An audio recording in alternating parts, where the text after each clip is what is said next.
The views and opinions expressed in this broadcast are those of the host/guest and do not necessarily reflect the views or positions of any of BXR entities and those they represent.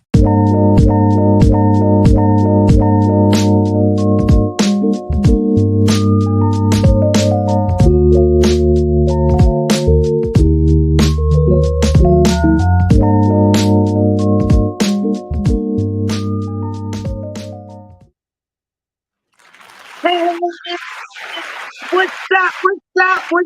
What's what? It's your favorite redhead. Yeah, that'll be me. Goddess Chats, bro. The Empress Lady Cake Mix. And I'm here on another Thursday coming through live 729. You know how I do. Through Be Exposed Radio. What's up? You all right now? You better live. Guys, it is good to be back. And guess what? I'm even more excited because I got my voice back. If y'all had joined me a couple of weeks ago, y'all would have seen I could not talk. I was hoarse as ever, probably doing too much organ and all that other stuff, but I don't know. And then also I was doing some little side work, helping out with my little friends. So it might have been a little bit, germs and stuff like that going on. But baby, I was clogged up. I ain't had no voice, but I still tried to come through for y'all. Last week I wasn't here. I didn't give y'all a little alert, but guess what I did? Hanging again with my little friends. I always say, them young people, I'm telling you, they give you life. Hanging with them, got to do a school trip out to Sesame Street place. And oh my goodness, we had a ball. Me and my little crew, the whole school basically that went along. But yes, it was a good experience and we had fun. So thank you for joining me tonight. You already know how we're going to get it started. I get this prayer over here, get some good grace up in this space. But I also want to let you know that I do got a guest tonight. Oh, yes, I do. And that is the motivation for my topic on when the smoke clears. Or will it? Yes, I'm going to be talking about, how I said your favorite redhead. And this is one of the reasons, along with sex, race, and religion, that we get discriminated against all the time. And my guest that's going to be here tonight is Mr. Sean Felder, who is a Black security guard who is facing a discrimination lawsuit with the USTA, the United States Tennis Association. Now, this all stemmed from 2008, but definitely he's going to be joining me later in the show, and we're going to talk about it because a lot of us, for real, in our lifetime, sometime in your lifetime, you're going to get discriminated against. You know how when you know you're right, that you just been wrong. I felt like that in my last little situation, in my last place of employment, but I just did not know where to start. So that's going to be a good thing. We can ask Mr. Felder some of that stuff because I know that it was a struggle. And us as Black folks, sometimes we let stuff go too much, too much. I mean, sometimes it is good to turn the other's cheek. That's the political correct way, but baby, I'm at the point of my life now. Guess what? Don't mess with me because I ain't playing about me no more. No more. I'm not messing with me no more. But of course, I got to get some of these topics out that I want to discuss tonight. Not really topics, but some stuff that's going on around the world, right here in the city. Because, I come with a whole bunch of these what in the worlds and what in the whats, because it'll definitely have you like that. Did I pronounce his name the wrong way? It's Sean Felder. Did I say Felder? Or whatever, but yeah, he's gonna be joining me. Google him. I definitely Googled him. The information came right up about what was going on in this case, and I was like, wow, it was a little confusing to me. And I'm glad he's gonna be here tonight because he's gonna give us the whole, or as much as he can, because I don't even know if the case is still open. And you know how it be with legal stuff. You can't talk about everything, or so they say, but he is joining me tonight to talk about it all. So I can't wait for that.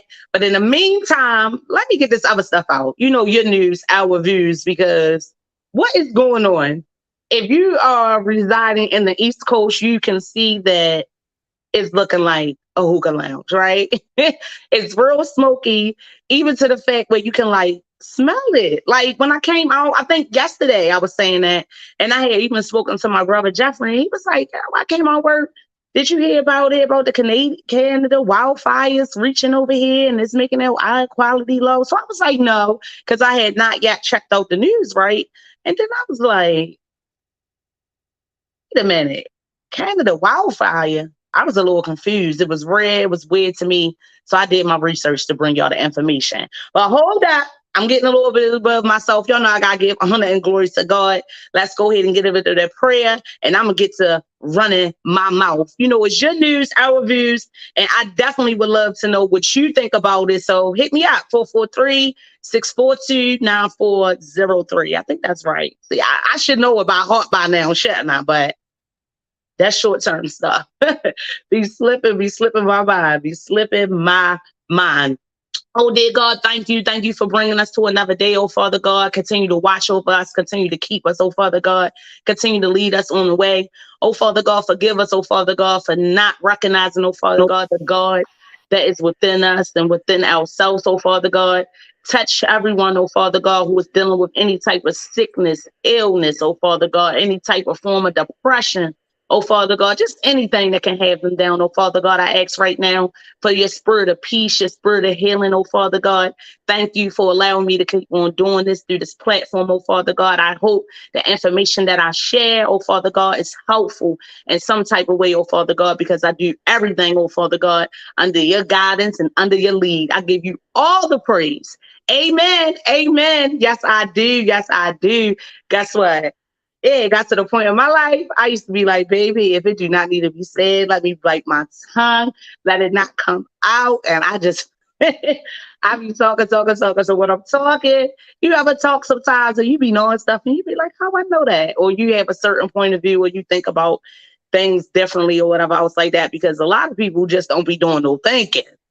They don't be doing no thinking. They don't. Like, they don't really think past, what can I say, go. They just be going and they just don't really grab hold onto everything that's going around them and have questions about certain things. Like, you know, it's some people out here, they don't even ask themselves, who am I? What is life? Whatever. Like, don't have any questions. They just go with whatever somebody tell them. So in my effort not to go with whatever somebody was telling me, because just like I said, this Canadian wildfire, these wildfires over in Canada had me like, what is really going on? You know, really on my conspiracy theory kind of mind. But in my research, I found out that wildfires are more common than we think. You know, the state of California being the state that has the most, of course, because of the dry weather and the drought that we be having on the rain.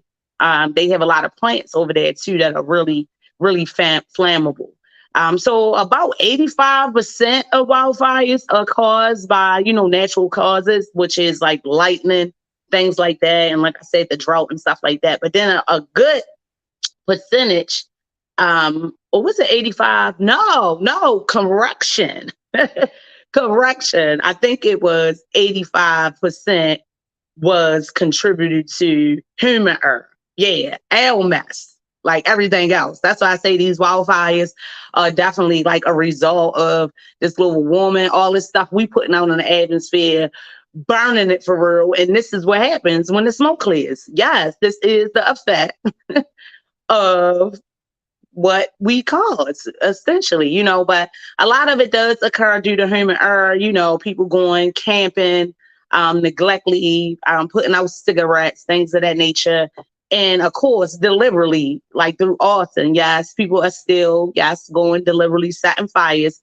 And they also do it in the woods and everything else like that. So I've seen a lot of that when I was looking up about wildfires, because I was like, hey, Canada, I thought Canada was like cold. I didn't know that, you know, wildfires and stuff like that was that bad up there. And then I also discovered that this is like typical, like I said, is normal, because usually their wildfire season is between May and October.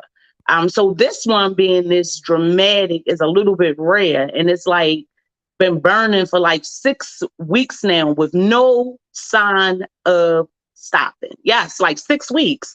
So well into like the 30 days within the season, this has kind of been recorded as one of the highest, you know, the most burning wildfire in Canada history. So that's big. So this right here, this event, this wildfire is rare. Even though they typically have a season for them, they're saying this is really early in the season for one to be this dramatic.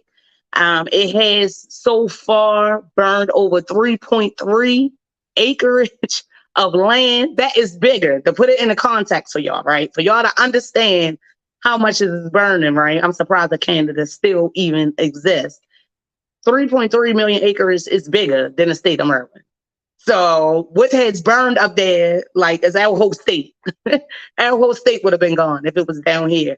But I've been seeing all type of images come through up in New York. You can barely see the Brooklyn Bridge. I was really surprised, as I had said yesterday when I went out. I didn't really notice the fogginess, but I did kind of smell something like, oh, something is burning. But today, our air quality here, we are under the red alert. Yes, the red alert, which is saying that the air quality is really poor here in Baltimore City. They were encouraging people to stay in if you did not necessarily have to go outside. Okay. Even the schools, people who were still sending their children to school, because it's like the last week, we had a whole bunch of graduations and everything else like that. But I know some people still need that babysitter, and some people, look, work don't stop. So yeah, you take the kids to school while you still trying to make out your arrangements. But even Baltimore City school systems was calling, like they had canceled all outdoor activities, all after school functions, and they said they were going to keep the windows closed. So they was bumping the AC today. Well, the schools that have AC anyway, because we talked about that before. How ridiculous that is. And I'm going to get into that, throws me right into something else. But yeah, these wildfires are more common, y'all, than you think. We are under a cold red. Canada is burning. They don't know when it's going to stop. The United States has sent over 600 or so road workers to assist that country with this mayhem. Look at that. Like, it's burning. So they trying to put it out. I also had to discover that in some instances with wildfires, like, they are classified as just. So if they are burning, and then that's not necessarily going to affect, anyone living in any like building structures. Sometimes they'll periodically, they say periodic wildfires are helpful because it actually burns away different things, and animals and nature actually benefit from it burning. New land, no, not new land, but new plants can grow, and then it also kills like diseases and bugs and stuff like that. So it is some benefits from them when they come periodically and when they happen naturally. But unfortunately, because of us keep putting all this fire out in the atmosphere, I tell you, anything you put in the human hands, man, we so arrogant with it. We just think that we always right. But I'm telling you, this wildfire like this, the wildfires that we see around the world, it's no coincidence. It's a lot of things that come out about global warming, the climate control, different things that we are doing to affect the atmosphere and to affect this. And this is it, y'all. When it burns, this is what happens when the smoke clears. And it don't look like it's stopping anytime soon. But I'm praying that it will. God bless the workers, everybody that went over there and fight it. But look at that. That is red flames. It's already stinking. I know I could not do it. They were even suggesting for you to wear a mask. Look at that. They found another reason for us to have to wear a mask, right? A lot of people ain't stopped wearing them anyway. But yeah, that was a suggestion because of the red alert here to wear your mask. If you had any previous, breathing problems, stay inside. So yeah, I'm smelling it. It's looking like a whole hookah lounge. Can you imagine when July 1st come and this weed is legalized? I was like, oh my goodness, people who cannot stand weed, don't smoke. Oh, y'all gonna be buzzed a little. Y'all might get a little contact or whatever, because that's definitely what it's gonna be given. That's making a little light of the situation in the smoke. But yes, this is definitely scary. That this is coming over here. Like I said, I got the whole East Coast looking like a damn hookah lounge. So I ain't scared, but I'm just a little concerned. I'm a little concerned, as I should be, and so as you should be. So keep your eyes open on that, because it's like I say, stuff be happening. And I'm just saying, pay attention. Pay attention. Y'all know what it is. Y'all know what it gives. We realize there's more to life than dying. So, yeah, you better live. So, yeah, you better live, honey. Because if I was living up there in Canada, I would be so scared. I'm here in Maryland, and I'm scared. Like, this is crazy to me. Like, we selling smoke all the way from Canada. Listen to that. Outside, they already with them fireworks. July ain't even hit yet. I know they're going to be having them out June 10th. which is this month. We talked about that before too, about fireworks, like what is so I'm trying to figure out commemorable why. with the whole Why? process. Why are they having? Why are they doing You know, we fireworks? You can talked about barely that. breathe out Oh, there. they already outside popping them. They getting it popping. You can barely breathe outside, so why add more to it? They is out there already getting it popping. I don't know what's for. I try to give them a little excuse and say, I know Juneteenth is coming. But I remember before we talked about it on the Talk Lately show with Monty, we was like, why is it so commemorable to have fireworks considering what it's supposed to symbolize, like bombs and stuff, war, like Bombs you bursting in the celebrating air. that Yeah, part. that's ridiculous. Yeah, bombs bursting through the air, and we talked about, people being shell shocked, all the mental health issues or whatever else like that. I know if you live here in Baltimore City, we talked about several times all the sense of crime. Like, as I have grown, I never really liked the fireworks. When I was little, I used to run. You can ask my mama. Oh, shout out to my mama, whose birthday was yesterday. Yes, in the grace of God. Janet Dorsey, baby, turned 64. I hope I'm blessed to see that age. And in spite of everything that she is going through, baby, she is still living. My son will be 6 on Saturday. Yes, I got a lot of Geminis in my life. And my brother Joe, give him a birthday shout out. Birthday is today. It's a couple of people's birthday today. I know Mr. Sonny's was the other day. Oh, these Geminis, y'all deep. Y'all deep. And I know there's a lot of misconceptions about Geminis and stuff being two-sided and everything else like that. Yeah, that moves can switch up. But they are definitely good people. They are definitely good people. And with them having two sides of them, they have more and more to give. So that's all I can say about them. I love them. And yeah, of course I'm going to love them because my mama is one, right? But I love Geminis. They cool people. But, all of us got our ways. All of us got our ways. But yes, a Gemini is a Gemini. And they Gemini right now. And I said that about my son. Everything is like, yeah. They want to get with you. Do you hear me? I'm like, calm down here, Gemini. He doing good now. Y'all know when I'm on my show, he usually is disrupting me, but he promised. He promised. He was not going to do it today. So we'll see. The show ain't over yet, but we'll see. We will see. We will see.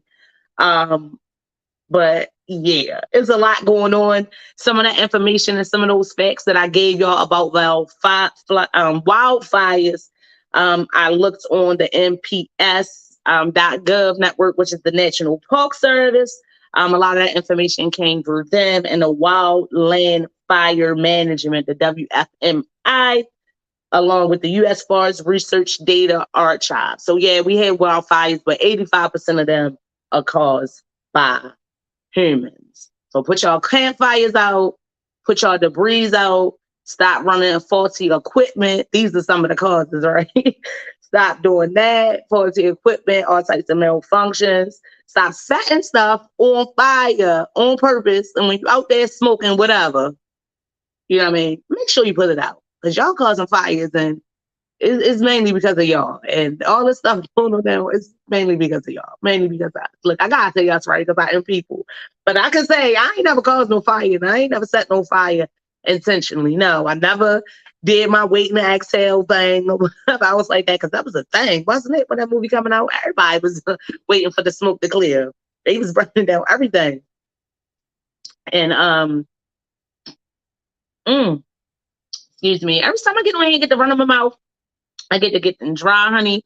I done turned this air up because I get to being hot. Monty would not want to be in here with me right now because he is always cold. He right down there cold right now.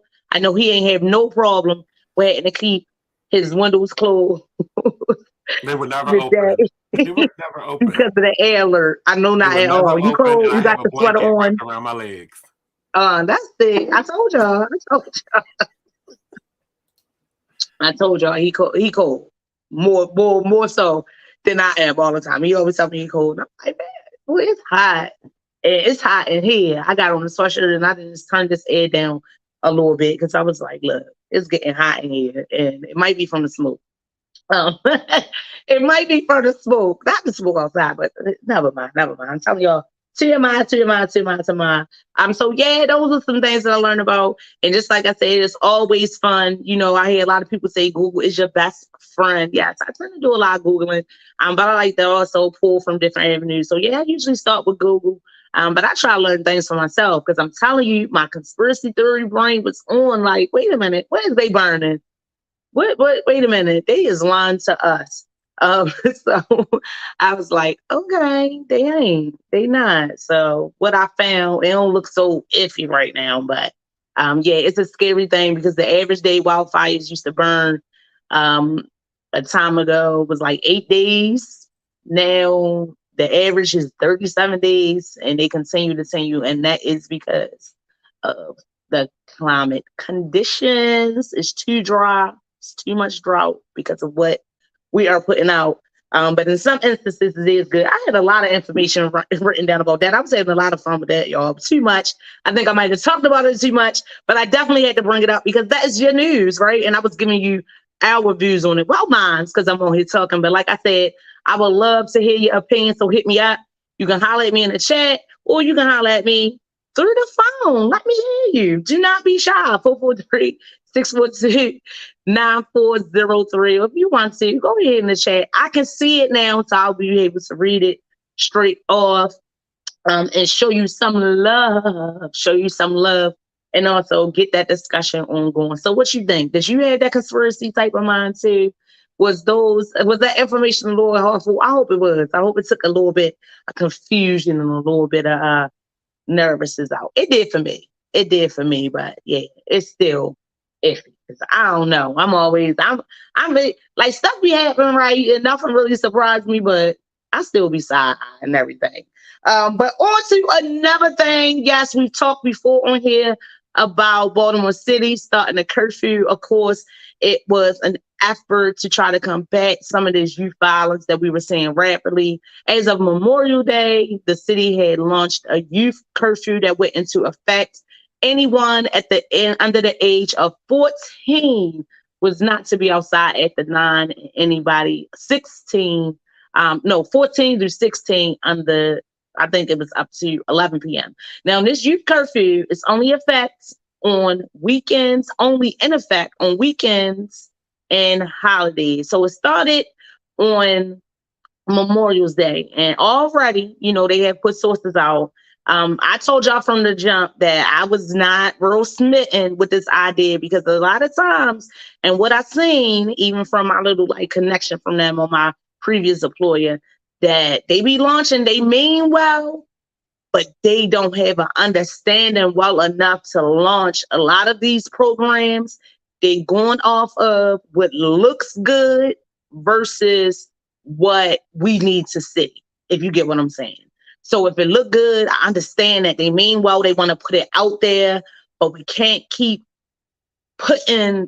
just throwing these programs out and don't really have an effective response to it, or really have the procedure or the protocol to how we handle certain things in place. One instance that I think that is crazy, even though, some people are exempt from the curfew, just to give y'all that information. So let's just say your child is traveling from work, you would be exempt. If they was traveling from a school event, what they were going to do was give them a wristband that acknowledges they were leaving from a school event and they had an hour to get home. And then also events, social events that they were attending. And if it was within an hour of their traveling distance, some type of stuff like that, that's the whole stuff that's confusing too. And that's what I'm talking about, that a lot of this stuff really needed to be clear before it was implemented, in my opinion. So with this youth curfew that's kicking off since Memorial Day, so we can say it has not really been in effect here, not even 30 days yet. And the van, right? The van that they use to go into these communities that was supposed to be used to transport youth, actually to approach them, to engage them, and then essentially transport them to these centers if they agree to go, has been vandalized. Yes, the van has been vandalized out in the Cherry Hill community, out in Denham. Was it Denham Circle in Cherry Hill Saturday night, which was June the 3rd. It is being alleged that the workers were approaching or attempting to engage these youth, and they pulled up and were attempting to park, and the back window was bust out. The back window was bust out. Now, I already seen things were going to be happening. I just now mentioned a couple of reasons why I was not like so smitten like with this whole idea and just launching this curfew. I get it, Brandon Scott, because we're always talking about in the city, Brandon Scott, do something. All of our public elected officials were always saying that, so I can get and understand him wanting to do something. But at the same time, if you're going to do it right. But in all due respect, I guess he thought it was right. He implemented it, pushed it out there, and from the looks of it, it's not going too good. And I'm not the only one who had these thoughts now. You know, I can be against a lot of stuff, but, you know, usually I'm with some stuff too. I'm not always against everything, but I'm just one who tell it like it is and look at it the way it is. I never was real comfortable with it for those very reasons that I mentioned. But Brandon Scott is saying that we know that this type of vandalism happens all over the world, and what we're not going to do. This is what he said. What we're not going to do is emphasize the extreme. No, we just trying to emphasize what's really going on. So then there was another activist here, Kenji Scott, who spoke out and said that they probably were doing what they feared, right? They were defending themselves against what they feared. You know, they have a white van pulling up on them, trying to take them somewhere. And I thought the same thing, but I also pointed out that I knew that was going to be a bigger struggle, even though they definitely was making it known that they wanted it to be non-law personnel approaching them, non-law enforcement, right? Approaching the kids. However, law enforcement is still involved. So what usually happens is that even community members or the police detail, they'll notify this unit if they see a population of 10 or more youth. They then go out, try to engage them, ask them about questions according to the will, ask them relevancy of questions of abuse or neglect. I told y'all that was what it was about too. They was trying to get these social workers in, and that ain't the truth too, because a lot of people need to get their kids. But that's iffy too. Some of the questions that y'all asking or whatever else like that, to like pull up on somebody on the spot like that and ask that type of stuff, and then pulling up on them, even though they non-law enforcement, right? You're trying to engage them. They're trying to encourage them first to go home. Do they want to call their parent? How is that going to happen? Like it's just crazy. It's just real dangerous. So you see from Saturday what's going to be happening. Some of the stuff that I feared, some of the stuff that a lot of people that were expressing their concerns about it feared that things like this would happen. So even though it's not the police, these type of programs and these type of people, not type of people, but the people they're hiring to do certain jobs as far as like an outreach and stuff like that, and be the ones that be on the front line that go out here and engage with community members. They I ain't saying that. They setting them up. Because they don't want to listen to the people anyway about how to approach the people or whatever else like that. And I just don't get how they feel like that's just right. Like, no, even if, you know, a kid is outside, I get it. They ain't supposed to be outside at the 9. But even the identifying, at the 9, if you're 14, but even the identifying stuff, right? How can you identify that? Kids are looking older nowadays. How do you know if somebody is coming from work? It's just too much. It's too much questioning. So even though they are not law enforcement, they are non-law enforcement, they still approaching them like the police. They still approaching them like the police, and they still being aggressive with it. So they say the van was trying to park, but I played the whole little thing out in my head, my scenario. I ain't saying it or nothing like that. But I know that it's also pressure to show, just like I say, they weren't about it looking right versus what we really need to see. So I know that they are always pressured too. A lot of those programs that are coming out of that Monty department down there under the mayor, Monty standing for the mayor's office of neighborhood safety and engagement, they are pressured to show the progress. They'll frustrate to show the progress. So I know these workers are eager to engage with youth and everything else like that. They probably was pulling up on them. The youth probably was trying to leave or whatever else like that. And they probably was backing his way or trying to block him or something. I'm telling y'all, or whatever else like that. And then that's another thing. They got 2 centers that they taking them to. One of them is located up in Park Heights at the CC Jackson Rec Center, if they agree to go. 4910 Park Heights. The other one is the Councilman Rita R. Church Community Center, which is at 2101 St. Louis Drive. So again, this is them picking youth up anywhere in the city when we already know that that's an issue too for us neighborhood before whatever. You think that a child living all the way on Charlie Hill was going to be comfortable with you taking them all the way to Park Heights or all the way over east to St. Louis Drive? And then in these centers, they supposed to engage them, right? Give them something to eat, play games with them and everything else like that. They supposed to have a database where they can find out the guardianship. That's when they begin their efforts to reach out to the family and everything else like that. And you must have an ID to pick your kid up. So if your kid get picked up for this curfew violation and they reach out to you to come and get them, you must have an ID to go and get them. And you got to take a picture with them picking you up. It's just so much, y'all. Y'all have to pull it up and look at the whole outline of how it's supposed to be ran. It's just crazy. It to me is just putting another detriment vice on the relationship that they really want between community and between community services, the people in the community and between these people in these departments that are supposed to facilitate these programs. And that's exactly what it is. Like they bring this energy out and it's like, that's the same thing they bring into this community because, and looking at all of this and looking at this curfew stuff, I also ran across some stuff, all this stuff going on down in the Muncie. I realized that under this Brandon Scott administration, them staff been in and out of there. And what they say, the morale must be like really low. They can't retain staff. As you know, the director of Muncie, who was helping all of these programs roll out, Shantae Jackson, is due to leave June the 30th. She did participate in some of these budget meetings for the Muncie. I seen a couple of things that was like really ridiculous.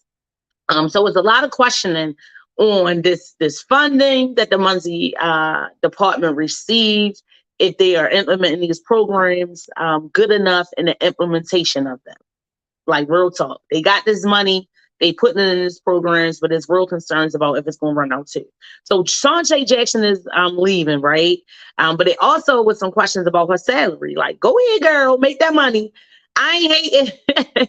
And I ain't discriminating, look, because that's what we're going to be talking about later with my guest, Felder, who is coming on real soon to join me. But sister currently was making $223K annually, okay?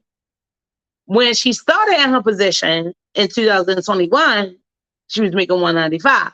Now you do the math. In 2 years, she had a $28,000 raise. In 2 years. That's a lot.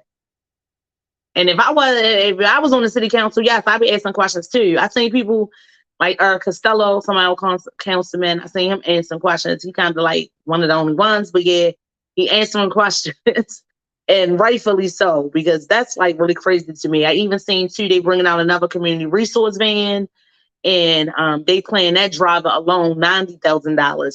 So a lot of the concerns too was about a lot of the salaries of the Muncie employees. It currently holds 45 positions within that department down there, and 19 of them are funded through the ARP, which is the American Rescue Plan. Yes, Baltimore City received over $50 million was appropriated to Muncie, not the city, just that department, to Muncie, to do a lot of these programs from that. So that is funding a couple of programs like the Safe Streets program that we have, a lot of the programs that they launched to try to combat against violence, also the GBRS program.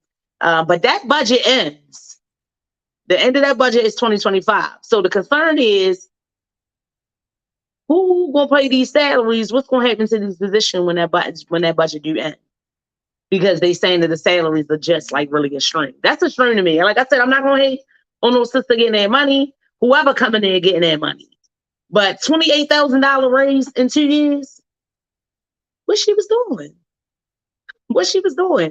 I ain't never favored the deal either that they had with the commissioner. Now, he was supposed to be in there and was expected to leave next year, but I was seeing that the deputy commissioner, our police commissioner, his name always slipped my mind. Harrison, our police commissioner Harrison was supposedly staying to next year. I think that's when his contract ran out. But I just now seen some breaking news too that the deputy commissioner Bowser is ready to like move into a spot. So baby, they is getting out of there. Like I said, it looks like they cannot retain the staff. But Shantae Jackson is going to be the latest department member of the Scott's administration. Previously before that, Marvin James, who was the mayor's interim chief of staff, he took over for Chelsea Kauser, who's held the position from November 2022. So that was a fast switch. So November 2022 to right now, like he is the interim. So yeah, not even a year, right? He was replaced. Well, she was replaced by Michael Harper, who left September of 2022 for a position at John Hopkins, right? Then the community office has also, down there under the mayor, has also had some frequent changes too. So now Brian Doherty is named the director of the communications office. But before that, it was Sir Leah Manigo III, who held the position for less than 3 months. This is concerning, y'all. Before that, it was Monica Lewis, who held the position from June 2022 to February 2023 after succeeding Cal Horns. It's Hearns. They be write my notes and then they be messy and then I'll be like, what did I say?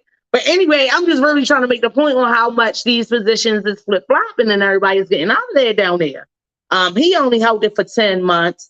And then the former deputy mayor, Ted Carter, he resigned last year in August after it was reports that he was under investigation by the City Human Services, right? It's just about the Human Resources Department. Then in October 22, the former city administrator, Christopher J. Shorter, he accepted a new position in Prince William, Virginia. And that's why we got the new city administrator, Faith Litch, who they was giving a hard time. Remember that? So she up in there now. They was asking her some questions about what she thought that it was going to be down in this big budget meeting. When Shantae left, she said that she's leaving us a good staff or whatever. She feels as though that the Monty department is moving in the right direction. But from the looks of it, y'all need to start being honest. Because I'm telling y'all, see what's going on when the smoke clear?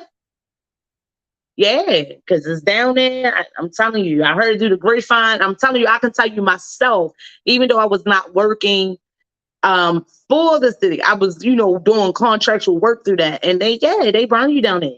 They burn you. And this is what happens when the smoke's clear. People leave and everything else like that. And I truly believe, because of a lot of that mess that goes down there in City Hall, because I'm telling you, if you go down there and you got your own way of thinking, you got your own mind, and you're in all in line with everybody else saying they want you out of there. They want you out of there. They talk bad about you. They not on your side. It's just no camaraderie. No, it's like none of that. Well, for me, I'm going to speak for myself. And apparently, a lot of this too was on the because people don't leave where they like working. You know what I mean? Especially no city job. A lot of times, them dream jobs for people, work in city or work in government.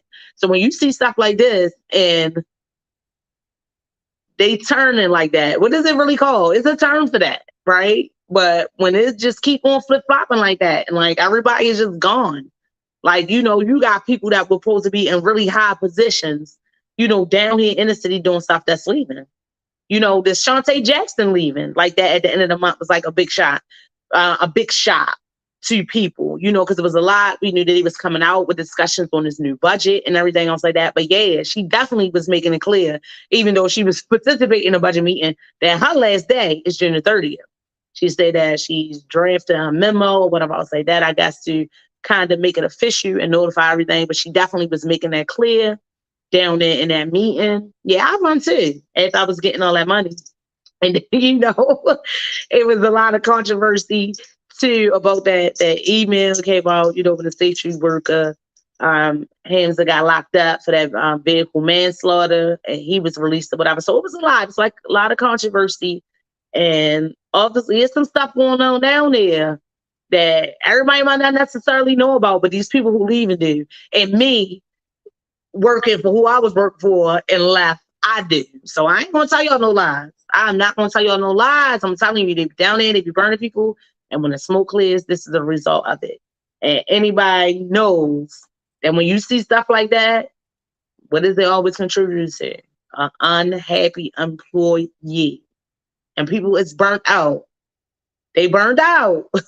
And that's why all the smokers down there, they burned out, not only burned out with the work, because a lot of times, let me say that too, a lot of times it don't be the work. Like people passion and heartbeat in it, it don't be the work. It be who you have to work with and who you work for. Ain't that a mess? It don't even, you know, you might love what you do. You love it. You know, people go on the passion. I always say certain jobs anyway, you got to already have certain characteristics and qualities in you. I know they look for certain things that's ideal, but a lot of this stuff, you got to already have it in you to even carry out the position. Like some certain stuff can't be trained. Can't be trained. Like your ethics, your morals, different stuff like that, your compassion, stuff like that, it can't be trained. Your whole work ethic, no, that can't. Now, you can try to do trainings to make people better or whatever else like that, but typically, when people go on the job, they all with training, they become better to be able to do the job. But it's still individuals. It's still who you are and the different people who you got to work with, all the different personalities. And just like I said, it'd be a mess. It'd be a mess. And I'm surprised, you know, kudos to her, because that's another thing. You know, kudos to her. I'm surprised she got that raise or whatever else like that. She definitely was working good along somebody or whatever. Let me tell you this, she definitely had somebody on her side. Because they discriminate against Black women. They discriminate down there. And that's another thing too. You know, I guess when people get to a certain level, because I've had the pleasure too of interacting with Shantae Jackson. She was okay, she was a sister, but she was kind of shunning me too. She was kind of looking like, oh, I didn't know she was the assistant. You know what I mean? Like that's the kind of little feel she was giving me. You know, a lot of them sisters sometimes, or you know, all people sometimes when they be in those positions, then they get this thing. That they kind of be like, oh, I'm better. You know what I mean? They shun people and kind of be like putting you down or what you doing or whatever. I said, I just think something real outrageous the other day when they was talking about, oh, the lady that was a dentist, you know, she ain't want the people coming out and her practice with pajamas and a head bonnet and everything else like that. And I seen somebody making a point about that. Like, we the only ones who do that. We the only ones that be judging each other and stuff like that. They judge it and then we judge everything. We see somebody in pajamas, we see somebody, oh, they depressed or whatever, or anything else like that. A lot of cultures don't do that. And I get it. You know, you want things to look a certain way, but yeah, you don't never know nobody's situation, why they got to come to your office and stuff like that. But as long as they come and you getting your coin with that man, like, who are you? I got to look that up, y'all, and see who exactly that was. But God, I got a chance to run my mouth, bring out some of the news with y'all that I thought was interesting. But even so, with my guest I have here with me tonight is going to be even more interesting. And I just got the word that he is here. He is here.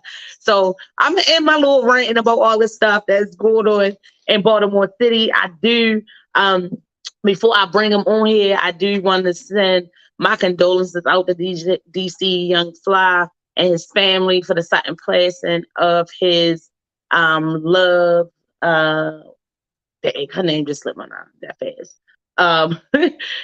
But she, 32 years old, just passed, allegedly trying to receive some alteration surgery. But I bring it up to say this. That's another thing. Y'all shun what y'all want to shun.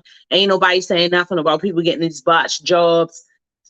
with these ventures and these dentures or whatever else like that. Like, yes, this has been happening for years. People was going to get surgeries. Yes, I do feel when people take it overboard. But guess what? If you got the money, she wanted to get a mommy makeover. It was within her right. Of course, no one expected for it to happen. People always talking down, but Miss Azealia Banks, Miss Azealia, you was dead wrong. Now, she allegedly had beef with DC Young Fly all the way back from when she was on the show. He called the ugly. It's a show that you joke on Wild 'N Out. You joke. But she felt some type of way. She was real salty. She came out with this definitely inappropriate statement saying, don't mess with her, considering the fact that this beautiful lady, I still cannot come over her name. I hate when that thought passes my mind. But when DC Young Fly girl passed away, she passed away when I was 32, on my 32 birthday, and she was 32. Don't play with me like she had something to do. Girl, you better stop playing. You better stop playing with God. You better stop playing. And I'm just saying, she ain't got no cool. But without further ado, yes, it was a mess, y'all. Y'all gotta look at the statement. Miss Azealia. That's why people want to thank you now. Like, girl, no. That was so inappropriate. Like, no coof at all. Like, how can you do that? How can you do that? But without further ado, like I told y'all, I had announced in the start of my show that someone was joining me tonight. It's Mr. Sean Felder, Felder, a Black security guard who has a lawsuit against the USTA. Is he here? Hey, what's up? How you doing tonight? That being him, man. He good. He front and center. How you feeling, Mr. Felder? I'm doing good. We had that little situation with the wildfire we had in New York City too. So it's slowly recovering. Yeah. All that smoke up there, right, is messing with us. Yeah. Everybody got panic mode, but I just said it is what it is with this world. So nothing surprised me. You know what I mean? Nothing surprises me. Nothing surprises me. Yes, ma'am. Yes. Nothing surprises me. So thank you for joining me. Well, thanks for having tonight me. On my show. I'm glad to have you here. I know. Can you back up? Can you put your phone been up? trying to avoid me now. Can you see me now? Can you see me now? Yeah, I can see you. It's just that you were really close. If you can sit your phone up, somewhere so everyone can see you. Okay, you see me now? That's good. Okay, there you go. Okay, I'm new. There you go. There you go. Yeah. I'm in my room, so we good. We in my room. Okay, that's all right. We made it with you. This is technology. In spite of the fog that was messing with your Wi-Fi system, I'm definitely glad that you are here. Yes, ma'am. Definitely gonna get into your story because I definitely want you to talk about it. Yes. We talk about it a lot of times on my show. Yes. Instance of discrimination. Yes. Justice and injustice. Period. So first, I want to give kudos to you. Yes. Because when you know that you've been done wrong. That's right. You know what I'm saying? It's only right that you go for your justice, right? Yes. So in reading it, for me to be correct, I see that this started back in 2008 when you were working with a security company. Right, with CSC, ma'am. Yeah, the plantation. Okay, with CSC. See, I did my research. I didn't read it. And I was trying to tell my guests, before you come on, you definitely have to read his story. It's definitely there. It's in public record. Back in 2008, it was with CSC. You had put in, what was it? Discrimination. It was everything, my dear. With the my good buddy Scott Dennison. If you read that New York Post article that made me famous on September 17th, 2013, that 10-year anniversary, the article's coming up. It's called A Racist Fault. How he was calling blacks all them nasty names. Okay. Scum suckers, worthless, the N-word. Well, that cost him his job. And I ended up winning that lawsuit 2015, a nice settlement. Shout out to the black judge. I think his name was Ron Ross. Yeah, he was a black judge that awarded me a nice settlement. And then the USTA felt salty, felt some type of way. I applied again in 2016 with AJ Square Security. A brother by the name of Terrence Ross, supervisor, hired me, wanted me to go out there to get my credentials. You know what I mean? That's what we got to get out there. Right. So you could do security guard at the US Open, right? Yes, ma'am. Okay. Yes, ma'am. And again, they felt some type of way when I went to get my credentials, opposed to a white lady told me I could not work there because something wasn't right. So I was okay, here we go again. So when I called Terrence that day, Ms. Chaz, it was August 29th, 2016. I said, yo, Terrence, what's the deal? Why I'm not in the system? I thought you said everything was clear. Then he goes, well, did you have an issue with a guy named Dennison, Mr. Felder? Yeah, what about it? That's done with. Oh no, USTA said you can't work there no more because they don't want you to have that credential. Oh, really? Okay, it's all good. So I went on their ass and went back to the good old friends, EEOC, and made my complaints, and we were back at it again, July 7th, 2016 at U.S. District Court. What else is new, you know? Right. So basically what happened back in 2008, Mr. Felder filed a complaint about discrimination against his current employer, saying they were discriminating. They didn't want him to work there. He was alleging that, black security wasn't getting the ideal security detail jobs. He made that a complaint. Right. So in 2016, while the white workers was getting the VIP and the personal escorts and stuff. See, we was getting the crumb jobs, Miss Chaz. That's what we was getting, the black employees, the crumb jobs, while they were getting the sweet jobs. So when I was running my mouth to the head of security, Mr. Mike Rodriguez, who I consider an idiot about it, he was supposed to do something, but he's one of them two-faced people, Miss Chaz, to cover his behind. So I remember back in 2010, when I applied, I said, hey, Mike, we good? I can apply? Now, he told me in April with Miss Chad, yeah, you can apply, Mr. Felder. So when I went back out there and applied, here comes Mr. Dennison with his power attitude. Oh, you can't work here no more. Oh, excuse me, why? Mr. Rodriguez said I could work. Well, he didn't tell me that. So, some of them white guys with them power positions, Miss Chaz, want to throw their power around.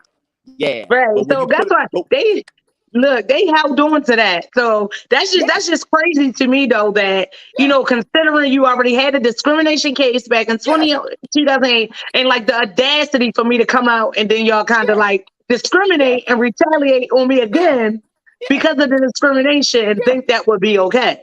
Yeah. Like, that's just crazy. Some type of way, me being a black man is going to voice their opinion, because they're very nervous when you're a black man voice your opinion. They don't like that. They feel uncomfortable. Oh yeah, you know what I'm saying? So I don't mind that. Oh sure.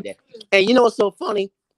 Before I won my summit last year, I went out there in August. I went to some of my old friends who was ever left from working there. Man, two already said, "Man, you a legend, man.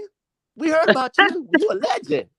Yeah, I mean, shoot. Any case coming up against, companies and those type of entities is not real easy to do. And that's what I say. Unfortunately, people are discriminated against more often than we think. But people just don't know how to start, how to go about it. I heard you mention the EEOC. So was that one of the... Okay. With the EEOC, you got to play games with them, because sometimes they'll sit on their ass and don't want to keep the paper trail going. You know what I mean? So what I did with them here in New York, I got on their behinds and said, listen, what we going to do about this? Are you going to award me money damages or give me my right to sue letter? Because you got to stay on them too. You know what I mean? Because they like to sit on their behinds. Okay. So they gave me my right to sue letter. I did what I had to do. Went to the judge. I think his name was Ed Ramos against USTA. And then I played the game.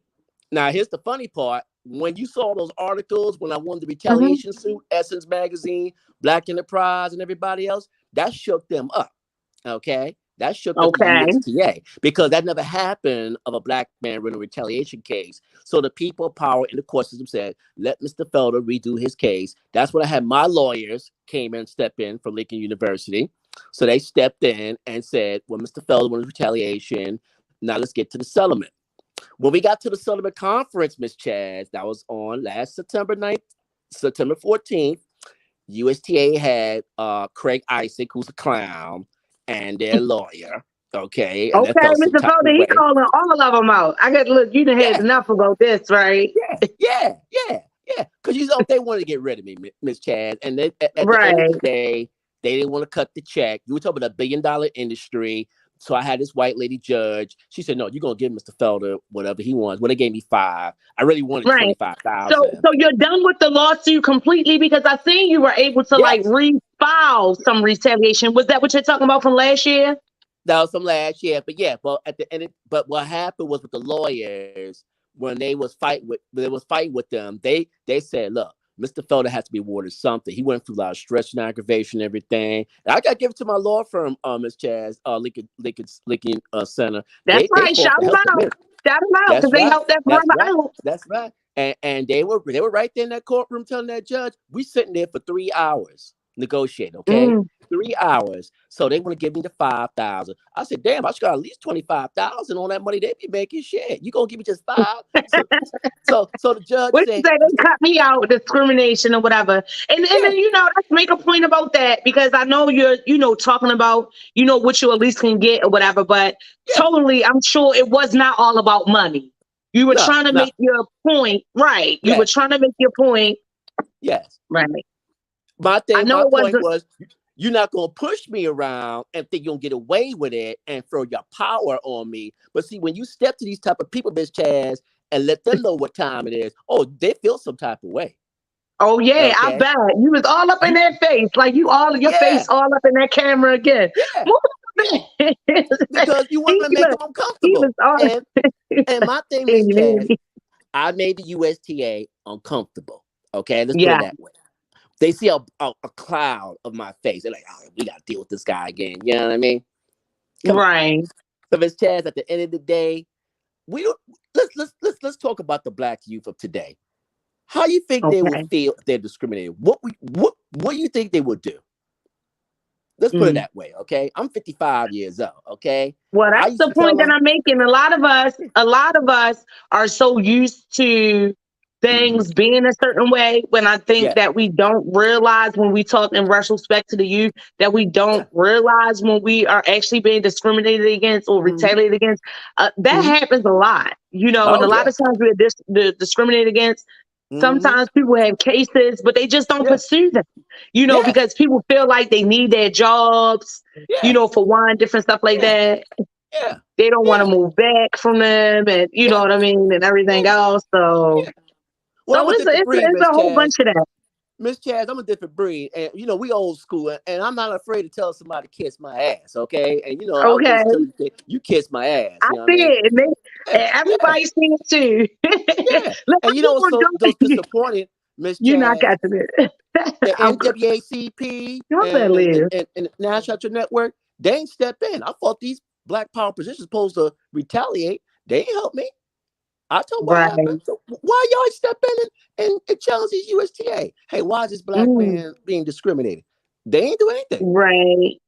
That's what I was ready to say too. That you have a lot of support from people that you already people who were kind of aware of what was going on. Did they kind of support you like other employers? They ain't do a damn thing. I even wrote to the Black politicians in New York. They ain't want to lift their finger. I thought y'all in this type of position, you want to fight back. No. And I told y'all before, there were 2 other Black men that sued the USTA. It was an NYPD lieutenant. His name was Tank Shepard, who was called the N-word. And there was a Black umpire named Tony Nimmons, who was called the Monkey. So you got 3 Black men suing, and there's no outrage for these so-called Black people of power like the NAACP and National Network. Don't you find that kind of strange? Right. That's crazy.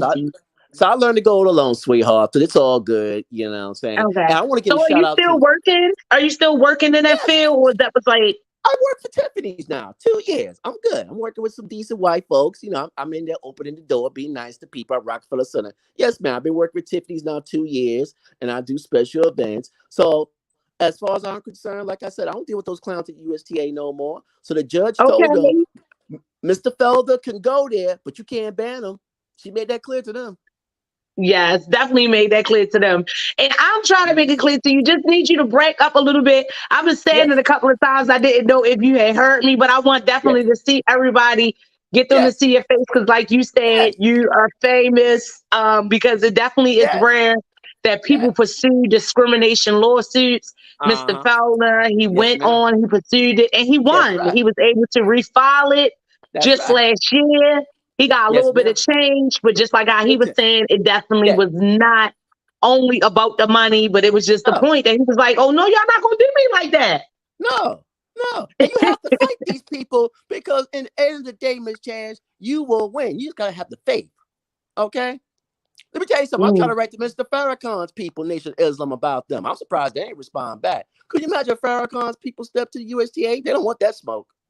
You know, Farrakhan Well, don't play maybe that you crap. want to go on to have your own, because just like you said, where you work now, it's still like security type of work, clearances and stuff like that. So I'm glad to see that it did not affect you to be able to go somewhere else. Oh, no, To work with individuals. And I'm sure they got their alerts on, though. Let me tell you that, though, Mr. Felder, because you are famous, they know who you are. So I'm sure they are on their P's and Q's, and they ain't playing with you. So No. And listen, I'll take this to my grave, Miss Chad. Let me tell you something. At this point, you don't want to put up with nobody's shit. You know what I mean? You just want to have a peaceful life and enjoy. Listen, I sell energy drinks on the side. I enjoy selling energy drinks and meeting people, having models, crap. That's what I do on the side besides security. You know what I mean? You know, we having hip hop 50 years. There's a lot of hip hop shows coming up. I don't know how Baltimore's doing, but New York, we doing it big up here in New York for this 50 years of hip hop. You know what I'm saying? So they just gonna have this big concert at Yankee Stadium the day hip hop turns 50. So I'm trying to hit that, see all my old school hip hop legends. You know what I'm saying? You ain't over that working? Huh? You ain't over that working? No, sweetheart, I want to go see that hip hop concert. I want to enjoy that. Come on now. Now you're supposed to be on the security detail. You're supposed to be on the security detail. But I guess you can't have all work and no play, right? So that's definitely play for you. But like I said, they know that you definitely don't play around. I'm glad for you joining them tonight. Is there any type of advice that you can give for someone? And step back again, because I want them to see you very clear. And hear you very clear and be able to see you. Is there any advice that you can give to someone who feels that they've been discriminated against by someone as big as that, as a department as big as that? Because again, this man, Mr. Sean Fandler, sued the United States Tennis Association and won. And won. So is there any way? Won twice. Won CSC twice. And Okay. USTA. You know that's history. CSC and USTA, the $1 billion industry. Okay. I'll give them two advice. Yes, write to your city council and get names. Keep a paper trail. And definitely write to the EEOC, get the person, investigate his name, and keep a paper trail. Once they see city council, EEOC, watch the whole demeanor of these people change. And you just got to be patient. Okay. Okay. So y'all hear that? It is steps. It's ways to get it done. Yes. Mr. Felder, he did it. He sued CSC, which was a security, which name, again, this started back in 2008, which is crazy. It started back in 2008. Those of y'all just joining me, I like to give people whole story just to make it clear. Started back in 2008 with Mr. Felder. Put in a complaint about discrimination. Okay. He felt like he was not getting the good jobs as his other counterparts were getting, as his white counterparts were getting, I say. That's right. So it followed him all the way to 2016 when he was then working for AJ, another security company who was being contracted through CSC to provide the security for the U.S. Open, the tennis, the tennis tournament, right? Tennis tournament, that's right. U.S. Open tennis. So when he goes down to get his credentials, was his kind of like a clearance to make him be eligible to be on this post for the security detail. They tell him, "Oh, it's not down here. Something ain't right." He go back to the supervisor, like, "What's going on?" The supervisor tell him, "Oh, did you have an incident in 2008? Oh yeah, they don't want you down there." So I'm like, "How dumb is that?" So yes, he was discriminated against. It was a retaliation from him, saying what they were doing. They did it again. That's right. All within the same thing. I mean, it might have been different companies, you know, like how he said he won twice in which name. But when you really look at it, they were all involved in some type. They were all had something to do with his employment and his ability to work. You know what I mean? And they really discriminated and they retaliated against him for saying he was discriminated against. And then essentially y'all turned around and did the same thing. Right. And they didn't want me back there. Let's put it that. They didn't want me back there. I was a threat to them. I was one of them hell raisers. No, we don't want him there because they see my face in the system. It's hold on, we can't have him back here. But that's what they do to you. That's what they do. Because you was complaining. They wanted you to be quiet. Right. No, I can't be quiet. No, not me. He was complaining and they wanted him to be quiet and he would not shut up. Y'all heard his advice that he gave you is a process. One of the main ones he's saying to write to your city council, make them aware of That's right. the incident, right to the Yeah. EEOC, and get your lawyer. Did you start off? I also think that you though in 2008, or essentially when you filed this something, you didn't have legal Right. representation. Is that Not yet. right? Not yet. Well, here's the Okay. thing, Miss Chaz. Once the articles of the New York Post and Village Voice articles came, I sent you those articles too. See, that opened the Okay. whole ball game, okay? And then my lawyers at the time, I had a guy named Mike O'Neill say, "Sean, don't talk to the press yet. Let's focus on the case and everything. You got the media involved. Let's focus on the case." So I took his advice and everything, and we had to go through a 3-hour deposition, Miss Chaz, with the people from CSC lawyers. And we won that. No problem. What they do, they try to break you when you have these depositions. That's what they try to do, y'all. Watch the depositions. They're trying to break you, trying to find any lies on you. They couldn't do it. That's how they do. All right. I want y'all minorities to remember that now. If you go to a deposition with your lawyers, it's all about trying to break you. And if they find anything on you, you won't get your money. That's all that was about back with CSC. Okay. Right. Now, with AJ Security and the USTA, that wasn't happening. That wasn't happening because once we got them on social media, when the retaliation case like Essence, Black Enterprise, and all them other people, that shook them up. And then I did a YouTube video with Let's Talk About a Podcast. Shout out, Let's Talk About a Podcast. I did a YouTube called Felder versus USTA. I called them out big time. Now I think that's over 600 views. Y'all look for that YouTube video, Felder versus USTA. Oh, I went off on them on that. That's right. Yes. Mr. Felder said he went up, yes, and he was timing up for them, honey. I'm telling you. So I guess you definitely need legal counsel. That's definitely will be a plus too, to make sure you have some legal representation. Because there's a whole bunch of titles and codes and everything else like that. I'm sure at the deposition that they try to get into to confuse you. Like how you said, to they try do to break everything you in the down. book. Everything in the book to try to break you. It wasn't happening. Let me tell you something. After that deposition, I went to get 2 beers at a bar. I knew what they was trying to do. It's okay, it's all good. Let me just keep my calms and all that. But like I said, once I won that CSC first one, they tried to have me sign this damn paperwork. I said, what the hell I'm signing here? Oh, you can't. I said, no, I'm not signing all this crap. That's what they try to do. You know what I mean? Oh, okay. So after the first one, they were saying that was back in 2016. They tried to get you to sign that you could not sue again. All that crap. I ain't signing nothing, girlfriend. Hell with that crap. I'm gonna talk to who I want to talk to. Okay. That's just the way it is. Now, again, that New York Post article, Racist to a 10-year anniversary.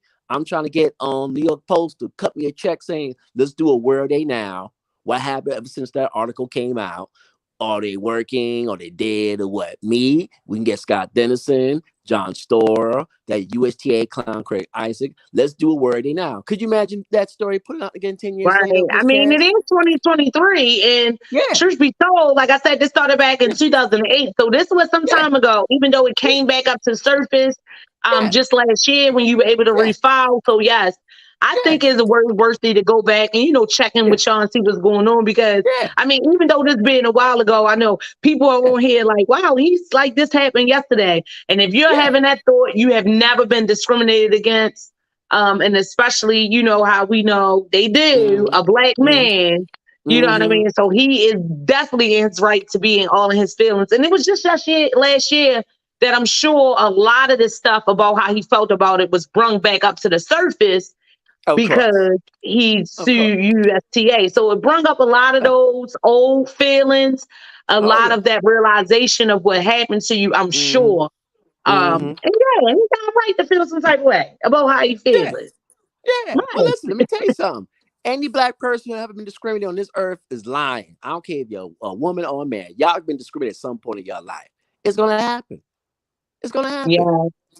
It won't happen yet. It will happen at some point. I'm sure it happened to you, Miss Chaz. It's going to happen. It's how you react. It certainly has. It certainly has. And like, with my topic, I've made the topic I said that it actually was inspired by these events that happened by you. When the smoke clears. And it was essentially me just talking about that and how people are burned every day. And just saying, essentially when the smoke clears, like, will it ever? And no, it will not, because these are like cause and effect of things that happen. But it is a new day in time, with a situation like yours, you being able to bring a lawsuit where That's right. people are now learning their rights, are Mm-hmm. exercising them, and when they are done wrong, they going Yes. for what they know. They not staying silent. They not being No. whatever. And like I said, that takes a lot of guts in this day and Yes, you age have to. too, because You have right to. what happened to you in the retaliation, people fear Yes. that. People don't want to lose Yes. their job. They don't want to Not me. be cast under a bad light with hopes Uh-huh. they can't get anywhere else, or get Uh-huh. hired somewhere else or whatever. So it's many reasons Right. that people are silent when things like this happen. But I hope that Mr. Sean Felder, his story, gives you some type of inspiration that it Inspire can everybody. be Inspire done. you. Inspire you. You know what I mean? And also, Miss Yeah. Chaz, mention news media and watch how they react. Watch how they shake up. We say, okay, I'll call the news media. How that sound? And expose you. Call the That's the news little media. tactics. And Yeah, those news are and media. those are not threats, by the way. What Mr. Fella is giving you is just strategies. Yeah, Because this brother has definitely went through it. yeah, So he knows. This yeah. is, well, like I said, it's 2023, and That's here it right. is. Gotta His stay brother is woke. still dealing with this stuff from 2008. Gotta stay woke. Gotta stay woke. Listen, just mention black man discriminated. They gonna listen. Oh, black man discriminated. Really? Mm-hmm. Black man discriminated. And watch how they react. All the time. And it's not just Huh? black men, like And how black women you too. acknowledged Hispanics. earlier, as black women. And it is Yeah. real rare that if you have never, it's rare for you to say you never been discriminated against. I know some people, It's gonna we look happen. past a lot of things or whatever else like that. But yeah, I have It's gonna several happen. times. And It happened. Hey, Miss unfortunately, Chaz. Mr. Fella hits it. Miss Chaz, I want to Yeah. thank you for having me on because I want my voice heard. I want to shout out my 4 witnesses that also spoke out for me. Let me shout their Okay. names to you. Yeah, get your shout out. Get your shout out in there. Lori Bridget, a good friend I used to mess with. She worked out there. She was sexually harassed out there at times. She got a little cut for the settlement. James Harrison, Brian Tillery, and my cousin Travis Felder. They all spoke to my lawyers speaking out, and they got their little cut for the settlement. So I want to shout out my 4 witnesses, okay? You got to show them love. You know Okay. what I mean? Okay, Mm-hmm. so these were people that your witnesses were people that were privy to your experiences and Yes, what was going on with your employer that's and right. stuff. That's right. Okay, Especially Lori okay. Bridget, because I got her a job a couple years ago out there working with Ralph Lauren. She was telling me some white horny guy was groping her and everything. And I said, "But did you tell the USTA?" Yeah, Sean. I told him twice. They didn't do nothing. Well, you need to file a sexual harassment lawsuit, girlfriend. I'm sorry. Mm, I mean, she had a nice mm. little shape and everything. You know how these white guys feel some type of way to see she can't be black. So he Yeah, well, probably got a little what's been happening since hormones the going. beginning of time and the slavery and all that. They always wanted Yeah, us, but never wanted us. You yeah. know what I He want to get mean? his frills off. That's what I They want to get his always frills off. wanted us, but never wanted us. Yes, definitely kudos for you coming through the Mm-hmm. show. I'm glad that you were Oh able yeah. to get your voice heard. Can you tell Yes. people how to get in Mm-hmm. contact with you? There are some questions, Yes. whatever. I know you talked about you being Yeah. exposed on social media a lot, and I'm glad that you were Yeah. able to get your That's story right. exposed with me here through Be That's right. Exposed Yes, ma'am. Radio. But what's your social Yeah. media plugs? Like, Okay. You is it catch me Sean on Felder? How you spell your Sean, name? Are you yeah, on Sean, IG? SeanFelder. Y'all can find me on Twitter, Sean Felder, Facebook. I'm on YouTube, Sean Felder with the SX Energy Drinks. And look for my story. Look up Felder versus USTA on Let's Talk About It podcast. I talked about it last year. And my website, I'm gonna read this very slowly. You catch me on www.ampupyourlifestyleblogspot.com. And I got a new website which is pertaining with the SX Energy Drinks. I'm gonna give it to you right now, Miss Chaz. So just bear with me. It is Okay. okay. The name of that website is, I'm gonna say it real slowly, https dash sfelder SS Energy Drink dot wixsite.com dash Sean Felder SX Energy Drink. Okay. And my Okay. Instagram So page. you got energy drink out, huh? Yeah, I got you on the drink, girl. I'm gonna send you a little Okay. sample. You You can got the try. energy I drink out. got And if you you. got some Yeah, energy like him to be yeah, able to yes, ma'am. go up against big entities like the Yes, yes. USTA like he Get your did and to energy. keep on striving, make sure you get your energy drink. Right. And you make sure you drink something before you go to the hip hop concert. Oh yeah, no question, no question. So Matter of you fact, can I'm gonna make be in sure you have Atlanta. your energy. I'm gonna be in Atlanta next month for Bronx Day Atlanta. Check into that Bronx Day Atlanta. They're gonna celebrate old school hip hop. Shout out to Bronx Day. I've been going that to 2015. They'll be at the Grand Park in ATL. All the old school heads gonna be there. Now Brucey B, Kid Capri, DJ Real. There's a shout out to those legends and everything. And yeah, I'll be down there for that. They're also going to a couple of concerts. And I also want to give a shout out to my assistant DJ Nikki, who made it all happen for me. Shout out to her.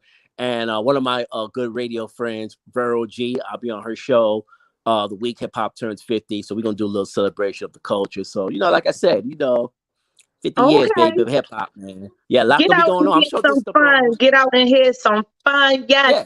Thank you for joining me tonight, Mr. Thank you. Felder. Y'all heard all his information, That's right. his energy drink, That's right. all his That's shout right. outs. He was giving some love. And I truly That's appreciate you for coming through and sharing your love, Yeah. your Yeah. And the story, USDA your can kiss life my with us. ass. And like I said, Yes. USDA can kiss It my was a ass. pleasure. Right? And you can Thank come you. back anytime. You better live. Oh, yeah, I may come okay? back for the week hip hop turns 50. I'll tell about my favorite hip hop moments. All right. I may talk about that. So I may call you that Okay. week. All right. That's okay. Look, we're going to talk about that next time, right? Yes, ma'am. Yes. We're going to talk about that next time. I mean, even though you came in here this time for the demonstration, discrimination, hopefully you come back. It won't be nothing like that, right? We can talk about your hip hop. We can talk about what you're saying. So I know who to call when I'm having a show like that, right? That's right. You know to call me. That's right. That's right. That's right. Hell of a job. That's right. That's right. You better live. You better live, Mr. Felder. Well, thank you again. I'm going to let you go. Be sure to like, share, and follow the show. Let everyone know that you were on here today. You got the news articles with you in front of you? You need to show them news articles. No, I don't. No, I don't. I did have it pulled up on my laptop. But I don't know what's going on. I don't know if it's the smoke. It ain't functioning here, but I think the battery just the battery just went dead. But yes, we're gonna talk about that when you come back. Like I said, we're gonna talk about something good. We're gonna talk about the hip hop and everything else like that. But yes, definitely you can find him on his social media. Names that he said, but like I told you, you can just Google him. Google Sean Felder case against the USTA, and I'm telling you, it's gonna come up. It's plenty articles. And the YouTube video, Felder versus USTA. And the YouTube video. Yeah, and the YouTube video.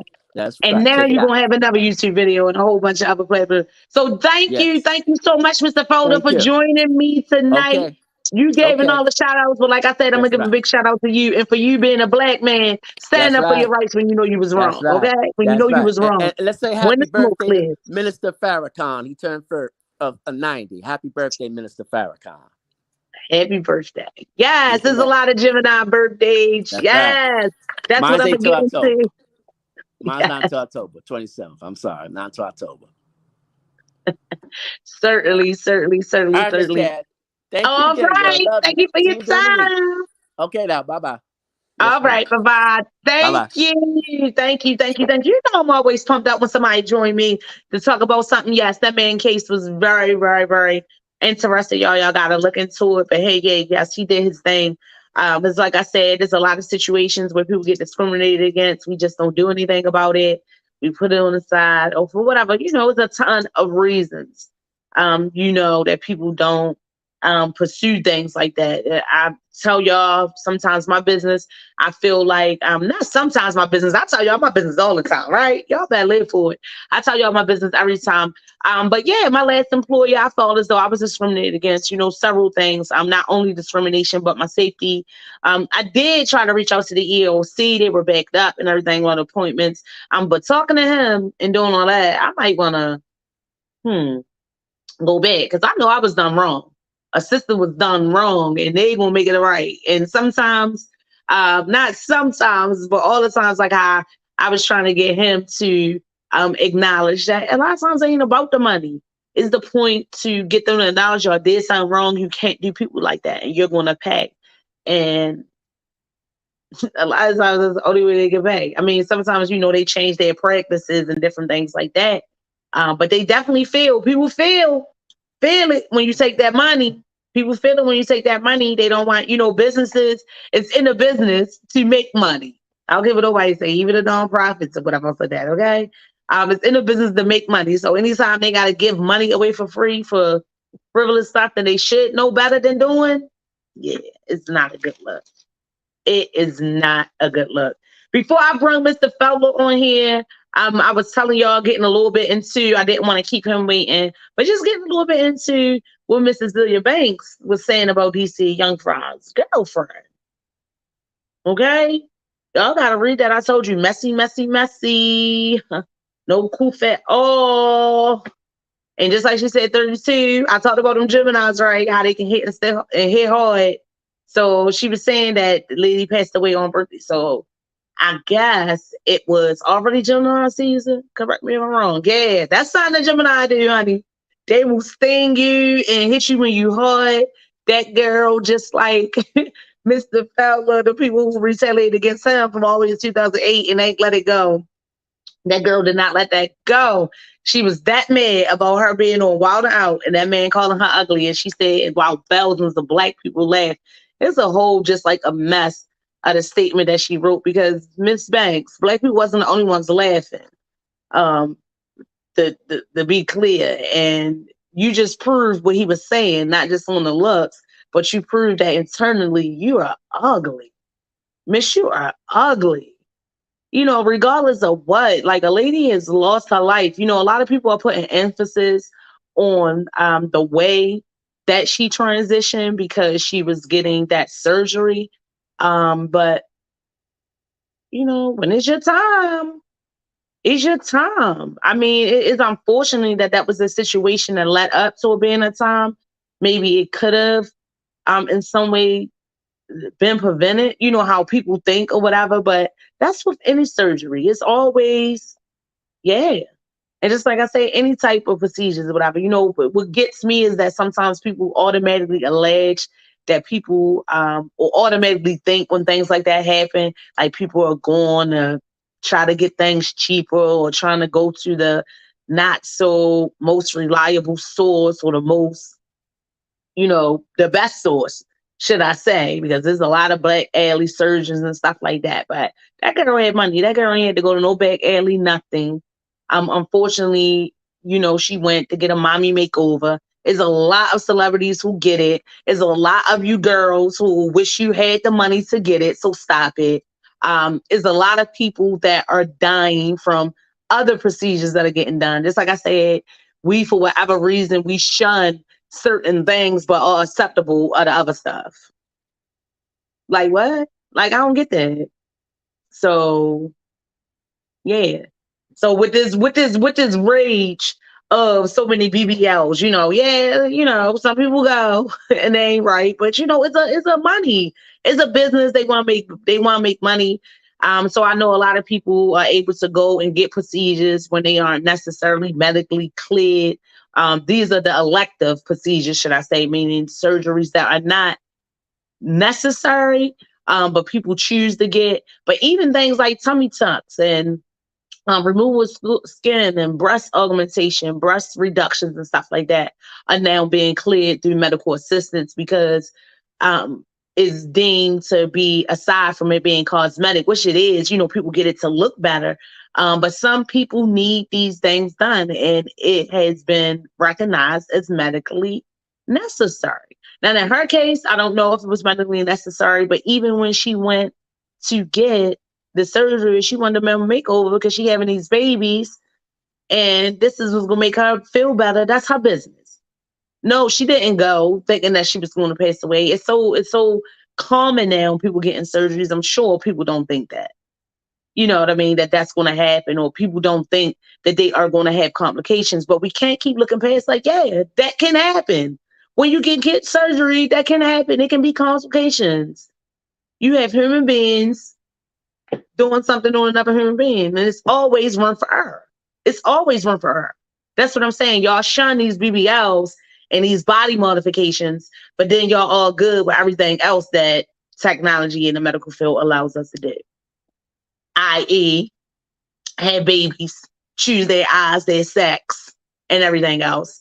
i.e., in the LBGT community with gender reassigning surgery. You know what I mean? Y'all don't shun that. You know what I'm saying? And I did research on that before too, that's very dangerous. People don't shun that. People don't say nothing about that. They don't talk about all of the people that's dying from that. Just like I said, everybody is kind of like good with everybody being able to get these ventures. So they call ventures veneers. Get these veneers and these new teeth and everything else like that. Y'all don't think it's a whole bunch of botchy dentists and shit like that doing that? It's this man on social media getting blasted, baby. They say he had the Jim Carrey teeth. He do. Them things is big, like chicken. So ain't nobody told him not to do that. But I'm just trying to make the point that, we shun certain things and not the others. Like, y'all be having your opinions. Okay, you don't want to get surgery to correct nothing, then don't. And then too, plastic surgery, a lot of people too that are born with deformative conditions, get them all the time. They're very dangerous. How about these foot surgeries? Different stuff, the correct stuff. People with bunions, everything, surgeries to correct a lot of stuff. Like a lot of stuff, they deem it medically necessary, but a lot of stuff, we didn't have that before. You couldn't do that. If that was the problem, then that was the problem. So now we're in a day and time where if you have certain issues and you want to get it corrected, you can. You can. What's wrong with that? She went to get a surgery, a mommy makeover. I want one. I joke all the time saying, do they got, and they do. They do. I always say they got liposuction for the arms and everything else. Like, yeah, I want all that. I want to go and get me some lipo. I want to go and get me some lipo. I had a procedure where I removed my fat tummy tuck. That was kind of like botch. That doctor got me. I was going I was finally, he was so, you want to remove that fat? Yes. And he was like, oh, good. You got your life. You wanted to remove that fat. And I removed it, and I don't care how it look or how it's even going to look. I'm gonna let you, what's your name? Look, I was getting my dog because he is chewing on my daggone pillow. He got his own pillows that made me catch that attention. Maybe get off track a little bit. Y'all know there's always something in my background. And guess what? John's really doing good. He ain't Gemini like I thought he was gonna be Gemini. Because when it's that season, they be Gemini. Y'all ain't even him. He has not came. He has not disturbed me. Not one bit. He probably been on his P's and Q's because, like I mentioned, his birthday is Saturday. And I was like, look, all he really looking forward to is a whole bunch of Spider-Man stuff. I usually buy him this Spider-Man balloon every year that glides across the floor. But yes, my baby will be 6 years old. And I am excited for him. He'll be going to the first grade, and he has decided to get a haircut. Just the sides, though. Just the sides. He wanted just the sides, and he wants some plait in the middle, whatever. Yeah, them Geminis, they wish you were. That's what he's saying today. That's what he's saying today. Tomorrow, it'll be another thing. Look, if you got Gemini in your night, I ain't telling no stories when I say they be switching up. But all that switching up don't be bad. So I ain't coming for them like that. I am not coming for them like that. Let me go over a couple of things that I had talked. My last point that I was talking about this Azealia Banks. Yes, you just proved what you were so mad about DC Young Fly about calling you ugly when you was on the show where they joke you. Like, why would you go on the show to feel some type of way? But that just showed me you are not as confident or secure as you appear to be, not able to laugh at yourself or whatever. I was like that. Like, you go on the show. It's not like you were on an interview or something like that and he disrespected and called you ugly. You going on the show where that's what they did. That's the business, the joke. You felt some type of way about him calling you ugly and people laughed. Ha ha. If you know you're not ugly, what they say, which elders will tell you, it ain't what they call you, it's what you answer to. You gotta learn that. So you must feel like you're ugly, but you just prove you are very, very ugly. That comment that you came out with in the light of this lady losing her life, and that's what you come out with about a beef that you had with him, and basically insinuating that because he played with you, that's why his girl lost her life at 32 years old on your birthday when you turned 32. No, it should have humbled you. That's what it. See, that's how you know when it be devil's baby and it be demons. No, it should have humbled you. It should have had you like, come on, girl, the audacity to go. Even in the midst of that man grieving, and that's all he did was call you ugly or joke on you on the show. He ain't do nothing. That was hurtful. That was wrong, Ms. Banks. And I feel sorry for you that you don't have any friends or anybody that would have advised you otherwise, like not to do that. Did you tell anybody before you was doing that? Or did you really think about that before you was doing that? Did you thought that was the right thing to do? And obviously she did because she came out with it. And yeah, that's, you proved what he said. You ugly. You ugly. I didn't even pay attention. I didn't even know about the whole beef about when you were all wilding out and he calls you ugly and what you was mad about. But this right here, oh yeah, you ugly. So whatever you was trying to make the point to do, guess what? It's pointing right to your ugliness because baby, that was past fears. That was late. I don't live for that. I don't live for that. I ain't never lived for Mrs. Zoya Banks. I didn't. I ain't never lived for, wasn't anything particularly, but just it was stuff like that. Like when she come in her mouth, she just talks so stupid. You know, people be so smart. I always say that. The smartest mouths, the people that always want to be so smart, they talk so stupid. You ever had somebody that want to get so smart or always trying to read you or trying to be smart, but they just be so dumb. They just be so stupid. Just so stupid. Yes. That's how a lot of people do in their efforts to communicate. I've been saying a lot of that too. People don't communicate to be able to comprehend and relate to each other. They just listening and talking just to respond. They ain't even really listening. Because listen, if you was that mad about this man calling you ugly where you felt like it was appropriate to come and put that ugliness out, when that man lost his wife and these 3 children is still having to leave grieving their mother, and you did that, and they gotta read that, that's a mess. I would hate you forever. People already on there talking about how they want to fight you. I just see people talking about they're doing for free. You look, DC Young Fly, guess what? I ain't with it. Shout out to DC Young Fly. I'm so sorry that it's tip of J. I know her. She was school as J Hut. I can't. I'm mad at myself. But anyway, the condolences to her. That's just a mess. And we talked about the Geminis. What else did I talk about? Oh yeah, I talked about the city curfew stuff. Like I said, I thought it was going to be a mess from the beginning.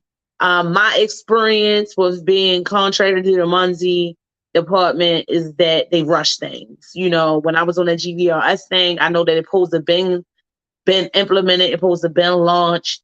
But a lot of it is that, you know, a lot of the ways they want to implement it, it was just not clear. And then communication is a big part too. So they want you to know things, but not too much. You get what I'm saying? They want you to know things and not too much. And they kind of like try to spring things on you and you needing a job and you being right in the moment. You kind of go along with things. Well, that's what I really was doing, going along with things because you're like, okay, I'm here. I know what my purpose is. This is my purpose. I had this passion to help people. This is what I want to do. And then it's like, dang, they caught me like this. I'm telling y'all, I used to show up at work. They would be like, boom, boom, what we doing this day? When? When we was doing that? When this was, what's your name? And then if I would be the person to kind of like question it or just have any type of input or try to have any type of say on exactly what was going on. Oh, baby, they ain't like that. They ain't like that. And just like how Mr. Felder said, like coworkers and stuff like that. But, you know, shoot out. Because a lot of my coworkers was real, but a lot of them was fake too. It'd be a whole bunch of, you know, stabbing in the back, baby. And I've been stabbing in the back so much and working in these jobs. But I just pulled that knife out and started cutting ties. That's it. And, you know, you'll have people that once they start bad mouthing you, that's it. And I felt like it was a position of what we was carrying out. Like I couldn't function like that in that toxicity and not trust people and feel safe, especially what we was doing. Like, oh no, y'all letting all this fly go over behind my back or whatever else like that. No, I don't trust that.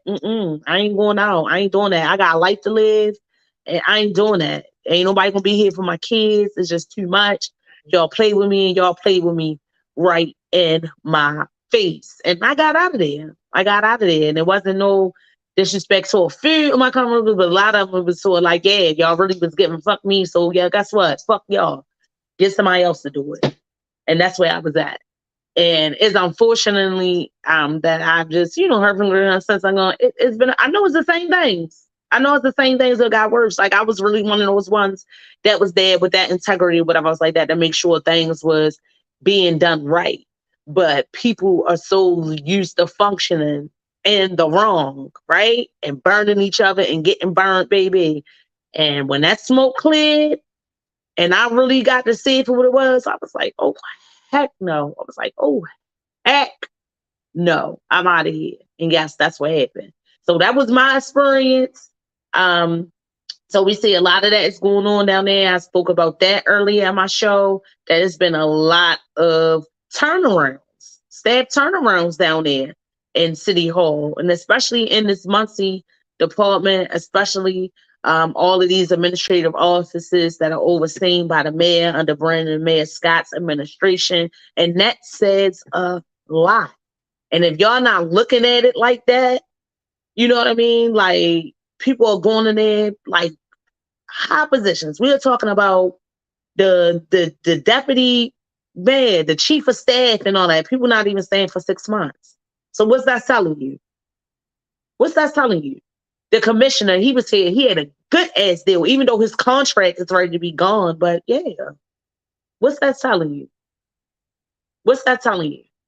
Just like we was talking about all these other different programs they got out here, Safe Streets or whatever, and different things. And I know a lot of people. I got family that still work for Safe Streets. Like I said, I got family, people I consider family that still works for the GVRS and things like that. These are good people, and I know that these people have the passion for it, and I know what they want to do. But unfortunately, I tell you, working under these, and they not able. Their hands be tied. Their hands be tied because they hire these people and they set them up. Like I said, I used to go to work. They just throw something on you. They throw something on you, something that you're not expecting. They want you to carry out things that you just are not with, that are just not ethnically sound to me. They do. They're not ethnically sound. A lot in that GVRS, it was essentially like, telling people that could potentially be victims or even suspects to gun violence or whatever the case, different things going on in the community. Look, we're going to connect you with these services. It will benefit you to take these services. They provide like stipends, they help them, whatever they want to do, anything they want to just pursue, education, start their own business. It's kind of like that, kind of providing them the opportunities to be able to do something else aside from crime and be able to find their way out, right? But a lot of these programs, once they connect the people, first of all, the approach be wrong. I've always said that the approach was wrong down there. The approach was wrong. The way that they was trying to carry this stuff out, because essentially threatening people to say, you do this, but then if you don't do this and then you go back and want to keep on doing that, then we're going to prosecute you to the fullest extent of the law if you don't want to do this. So nobody takes that the right way. Nobody takes that the right way. And then a lot of times I think the realization that when people are out there and in the street and they are living this life, like, people just expect everything to change like that overnight. So a lot of times when people are engaged and connected to these programs and they don't change the way the administration or making the progress the way that they feel, they shun them for it. Like, it's such a level of criteria or to be eligible to receive services. Like, let me just say, for example, like they'll say, okay, you got to go to these meetings or you signed up for this class. So that's one of your goals, right? And something might happen in a person's life. They might get sick or whatever else like that, and they don't make it to the class. It's automatically deemed as the worst. Like, they shun them so bad or whatever like that. So then the participant, whoever it is, they don't feel good about reaching out and really telling you, what's going on. You get what I'm saying? Like, that's how it is. And like, social stuff, we know that. Like, all these different, like, it is a lot of programs that you can reach out to and to get help. But the help that they got there and like the approach and the, what can I say? Like, how they have it, it just makes you not even want to deal with them or go there for assistance. Like, should I say? Like, it'll make you feel like low, mighty low, mighty low. It will. And ain't nobody for all of that. Ain't nobody for all of that. So the approach used to be wrong. They wanted to approach them like that. I used to feel like, and also the reality of it. Look, I'm giving a whole bunch of reality tonight, right? I keep saying the reality of it. Because it is. It's the reality of it. That no matter what you offer, if a person is not ready to change, they're not. They just not ready. And just like I said, some people do be right, and then things happen. Things happen. You got to understand these are grown individuals that been living this life, doing whatever for so long, and it's cause and effect of that. Like they done burnt a whole bunch of stuff, and when the smoke clear, they trying to get it right, but then they still dealing with that stuff. They still dealing with the trauma, so they cannot maintain the criteria that you're putting on them to be eligible to even receive the services that's supposed to support them. It just does not come off as supportive all the time, should I say. So yeah, a lot of people that I know are working for these groups who pushing an initiative to curb violence and senseless violence, especially here in the city. And they good people. I know them. I work with a lot of them, develop very good relationships and everything else like that. And ton of them can tell you that it be the people. It be the people. Aside from the employer, it be the people that you got to work with, that everybody is doing everything to burn you, to stab you in the back, to make themselves look good. I put a post like that the other day on Facebook and said, nobody is going to say anything. If when something go right, they going to always give it was them. And unless they go wrong, then it's you. You know what I mean? When things are going right, and these things, when you doing stuff and you come to partnerships, everybody, yeah. Everybody, kumbaya, until something go wrong. And then they start pointing fingers. Oh, it was her. It was Chessie Dorsey. Oh, because she did this. Or she got, oh, yeah, baby. I got a whole bunch of blame. But it was only because I was the only one talking. And I was talking real. I was talking real. But the ones who was lying to them, yeah. And that's enough of that. Yeah, I let bygones be bygones. But baby, I don't know. I might be calling back to the EEOC and getting my daggone lawyer, because I definitely was discriminated against. But those are some of the instances that definitely do happen. That was my experience. And obviously, in my opinion, I know. Not in my opinion, I know. Not I believe. I know. Because a belief is something you don't necessarily know, but you believe in it. I know that happens all the time. And this whole bunch of turnaround down here in City Hall with the staff, a lot of that is happening, but a lot of people, you're not going to hear them speak out. And we talked about Shantae Jackson that's leaving on June the 30th. She said she's going to go off. It's time for her to take into her next chapter, what she's going to do in the city. She definitely loves the city. She didn't speak on what she's going to do, because that's something that I was looking to. Like, is she going to another position or whatever in the city? It wasn't really saying. I don't know what she meant by that. So I don't know if she's still going to be working in the city, but she's gone. And just like all other people that I mentioned that is just leaving and stuff like that. And people don't just leave for nothing. And I ain't going to say that she couldn't make any more money than her $223,000, because sister got a $28,000 raise within 2 years. She started out at $195,000. So a lot of times too, I know that that's good to look when you're working here in Baltimore, you're working under those type of things. And that'd be another thing too. You get to meet so many people that's coming in, like so many partners. People come from out of town, stuff where they've implemented programs and stuff like that before. And when people see you good people and like you doing what you're doing, they'll try to get you. They'll try to get you. But then also at the same time, like Mr. Felder had to learn, like when you're one of the people that shake up things and you ask questions and you're not necessarily a yes man, that's what it is. It's a whole bunch of yes men. They'll say no. And when you start saying no, or you keep on saying, if you ask like, well, what, why, where, how, when you get to asking them questions, see, they want to tell you everything to do. When you start asking them questions, then they start looking at you questionable, because they want their shit to just stay like that. Everybody getting these salaries. Well, you want them to shut up? Everybody get these salaries. The director of Marcy gets $223,000. Yeah, she ain't let me down there asking no questions and all that. Girl, you messing up my money. I didn't got $28,000. And I ain't blaming her for about what she did, but just like I say, my interaction with her also wasn't the best. I definitely give her kudos for being a Black sister holding that position. Like I said, I'm surprised she was getting that much money. And I know you got to kind of be, because a lot of people probably done burned her too, or she probably been stabbed in the back too. So that's maybe what that was too. That's how I took it, but it wasn't real welcoming, should I say.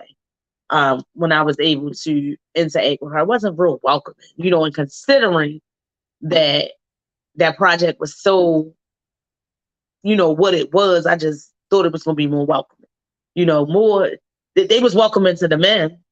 Don't get me wrong, because that's really was the issue. When they showed up and the man that was in the higher position than me when he wasn't there, it was given like, oh, who are you? Why are you? Like, that's what it was given. And that's what I felt too, like amongst the coworkers and stuff like that. And especially like women, you know what I'm saying? Like they really struggle, Black women, to take direction from other Black women, or anything, training, whatever. Because like, I don't know. I don't know what that's about, but it does happen. Don't try to act like it don't happen. And I'm going off. I'm jumping a little bit. I'm trying not to let y'all see it too much because they out here going off with these fireworks. June is the month of the Gemini season, and we know that it is Juneteenth. We are going to be celebrating that this year. Yes, I am. I also was elated to see that the Caribbean Festival, yes, the Baltimore Washington International, whatever his name, Caribbean Festival is coming back to Baltimore City. Is going to run, I think, July the 7th through the 9th, which is good for me. I'm going to be there this year. With some of my Caribbean stuff on. I got to call my brother Jeffrey and tell him to drill me out, make me something, make me a custom outfit, or maybe the wonderful designer Mike Dwight, who is a designer guy, get something. Gotta get something made and go up there because the Caribbean Festival hasn't been here for some years. And I think the last time I was here, I didn't attend either. But it also always looks so fun. I'm gonna be honest with y'all, I've never been, but I'm thinking about going this year.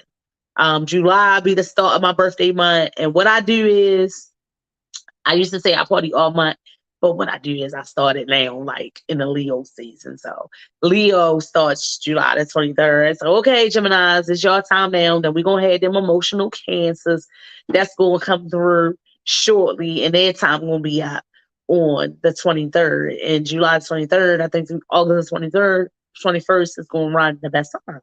And we're going to be out here. So they out here doing all these fireworks when it's already smoky, knowing that we already had a red alert in the city of Baltimore City, here in the Baltimore area, the Annapolis, mainly the whole East Coast. I got people up New York. We had Augusta here tonight was up New York, was having some trouble with his Wi-Fi. I guess the smoke is affecting that. But a lot of the pictures and stuff like that I was seeing as a result of these Wi-Fi's in Canada was like, wow. I did my research to find out that they are very much common. Yes, they are. Although 85% of them are caused by us, they are very common. Wildfires do happen, but because of the changes and the negative detrimental changes to the climate, causing global warming and all the stuff like that, wildfires are more and more rapid, should I say. But they've always been in existence. I even seen something back from like before dinosaurs and all that. Yeah, it was burning. It always happened. You know what I mean? It always happened. But of course, back then, it wasn't 85% being caused by humans. Yeah, so 85% of the wildfires being caused by humans, and at least 85% of our troubles. I'm telling y'all better let go. At least 85% of our troubles are being caused by our human hands and our human needs, baby. And when you keep on burning stuff, you're going to see when the smoke clears. And is it ever going to clear? Is it? Is it really? I don't know. But let this be my encouragement to you. Stop burning people. Or these jobs. Or whatever. Stop burning people. If you can do something to help the earth, to help the environment, as much as we even ourselves, like the earth is our body. Is our body. It's like our body. How you want to respect your temple. We need to do more things to respect the earth. Everything that us humans put our hands in, it be messed up. I even was looking at something earlier, right, where they were like rescuing the turtles who were nearly extinct, a sea turtle, right? And what happens because of global warming, during a certain part of the year, they kind of move up to like England and different stuff like that, but they get caught like in the bank, and then it becomes too cold. And then, anybody know with a reptile, they get too cold, they get sluggish, they got to move out there, stop moving. So this rescue thing, right? They kind of get them, then they release them back in the wild. But then they release them, they insert them with a chip, and then they put this big old device on their back, like with some semen. So I'm like, you release them into the wild, but then you're still messing with them, you're still tracking them, whatever. But they say they track them to do that, to make sure, the population and stuff like that is expanding and stuff like that. But I was like, damn, us humans, we do too much. We do too much. And we talk about what we want to talk about. And if we think we doing something right, we go right along with it. But a lot of the stuff we be doing be wrong. It be wrong.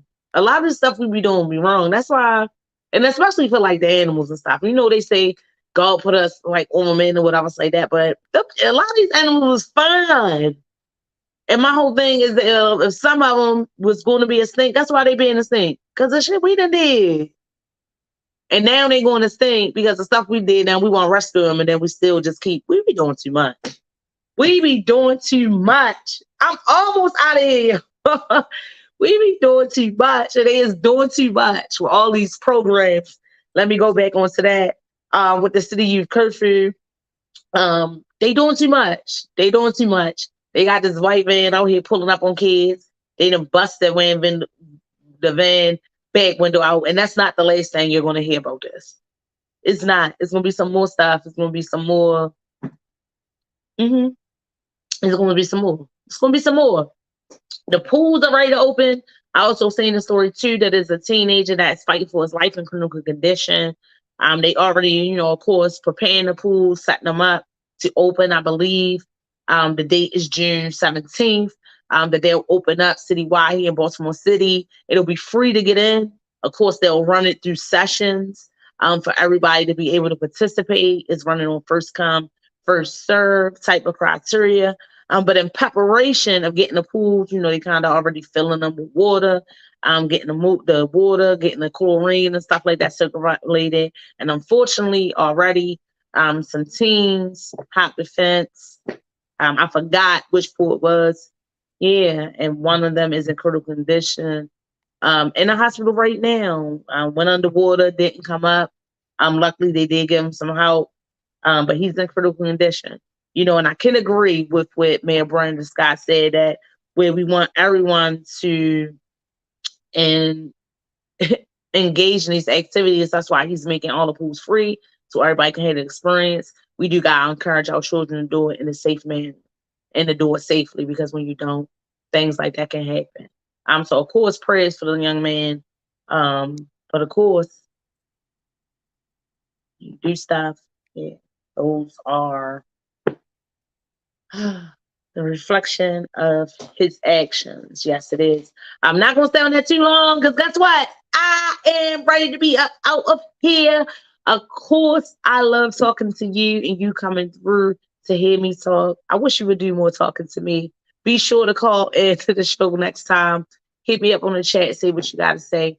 I'll be back next Thursday, the same time, same station, same streaming live platform to Be Exposed Radio. That's another thing. You want a show? I hate people telling me all the time, like, I want a show. I want to. Y'all say a whole bunch of saying. Enough of y'all ain't doing. But guess what? If that's what you want to do, come and do your thing, do Be Exposed Radio. Guys, come and do your thing, do Be Exposed Radio. If you want to support me, want to sponsor my show, you need an ad or whatever else like that, that's where it's at. The email is info@beexposedradio.com. So hit us up. Don't be no stranger. And stay out of danger. And stay in the house, because we on red alert. And until the smoke clear, yeah, keep your masks on and everything else like that. So let's just hope these wildfires stop soon. But stop setting these wildfires in your life. Stop signing these wildfires in your life. Stop burning people. Because, baby, when the smoke clears, you still going to see why it all happened in the first place. Please, okay? Thank y'all for joining me tonight. I'll be back next week. Y'all know who it is. It's Chatsworld, the Empress, Lady Cake Mix. And you better live. God loves you. God bless you. See you next Thursday.